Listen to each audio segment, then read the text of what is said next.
Hello once again, folks. I'm coming to you today from good old...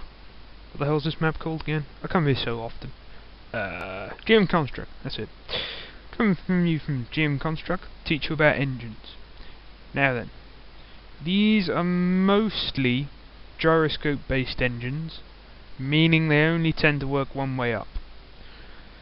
In this tutorial I will go from the simplest sort of engine you can make to slapper engines and slider engines and all the rest, blah blah blah. Anyway, let's get on with it. Get rid of you, get rid of you.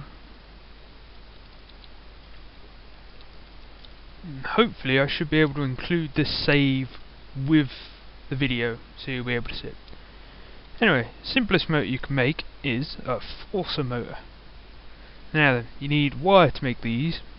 And all these are just little forces that come in the menu, and you put an input to the offset force. I'd show you, but for some reason why it doesn't want to work in this save, so you're going to have to figure it out. If you do it to just straight, it's the second option. If you just go to force, then they only shoot in a straight line. If you go to offset force, then they'll just sort of push whatever's in front of them away. See here, I have 4 forces, and this is just a wheel on an axis. Nothing on the back, no gyroscopes, no nothing.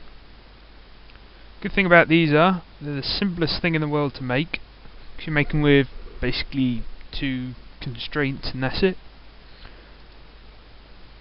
And, if you give them a minus, they'll go backwards. They're nice, they're simple. If you just want to build something quick and test it out and spin something around, they're quite a good little option. Slightly more advanced one, this is my box forcer. Features 2 wheels, that should hopefully, unless I left them all frozen. This has 2 wheels on it, that go in either direction, and each one is forced round in a different way. Oh, this isn't going to work, is it? Because there's a part missing.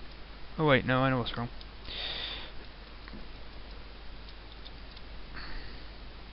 There we go. As you can see, 2 wheels spin either way, and there's a weld latch from each of those wheels to this end one. So I can send it forward, I can send it backwards, because it's attached to 2 different wheels. I use an advanced dupe of this just so I can bring it out, quickly whack it on something and make sure it works. Very handy, very quick, good if you just want to test something out. Again, forces, offset, the only difference with this one is I normally have it to an advanced input. Forcer motors you can put as much power as you want through them. You can put 50,000 force into them with a multiplier of 50,000, and they really don't care, they'll just push. They're basically like electric motors, they will just keep trying to turn whatever it is they're pushing against. Anyway, next up. This is a gyroscope motor. This works like a regular piston in a car. These were first developed by Zeus Pantera, unless anyone else can prove it. And this is just a nice little single cylinder. Uses 2 sliders, 2 bars, and a couple of thrusters. Turn it on. Pushes up. This is a dual one. Most people just do them so they push down like a real engine, but I do mine pushing up as well. As you can see, this is one of my early ones. It uses chips instead of an expression. The 4 numbers there denote at what points the thrusters fire. I'd explain it, but screw it, it's really easier with an expression. And I hate people who use multiple chips now. Again, sticking a minus value in will make it go backwards, eventually. Which is handy to know, because gyroscope motors, if I flip this, the whole thing upside down, it'd work backwards. Because they're not very happy with being twisted and turned about in different directions.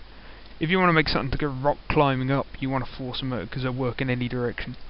Or you can use ranges. I'm not particularly good with ranges, I don't use them. Anyway, this is a 4 thruster version of that. Made off a crank.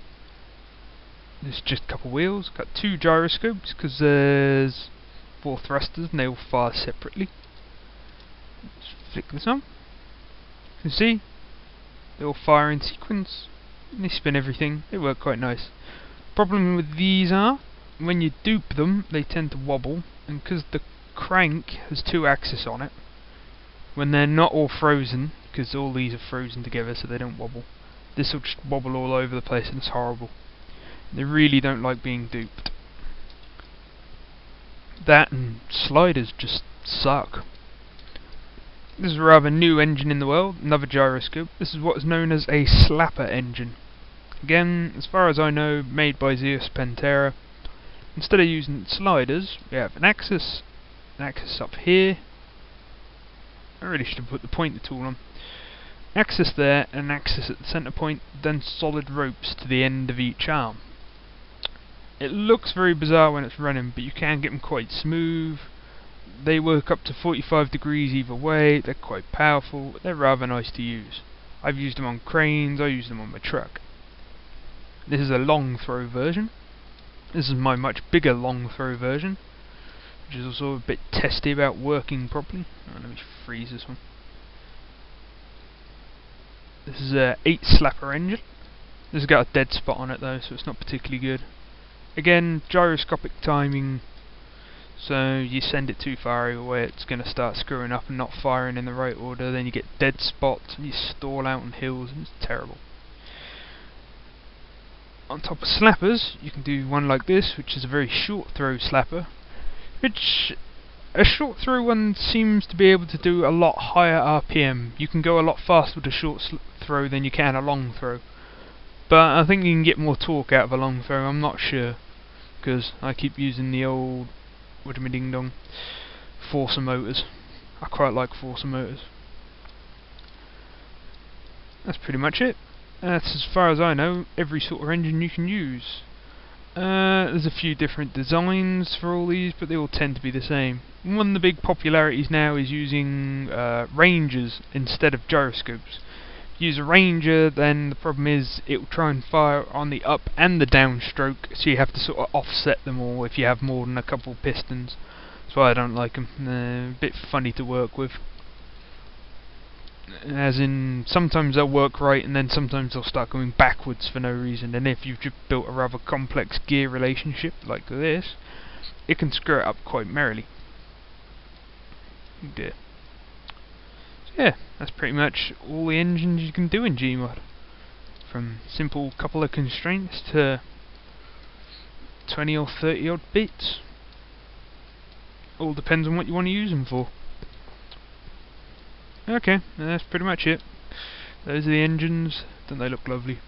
I'll try and include this save, which I've hosted on RapidShare from when I last can remember, with this video, and you can have a look yourself, give them a play around. If you want to steal my designs, at least tell me first, or give me some credit. You know, I did build these. I built these for a mate, but anyway. My name's Big Adam, and I attempt to build cool crap, and then fail spectacularly as my saves always screw up. Yeah.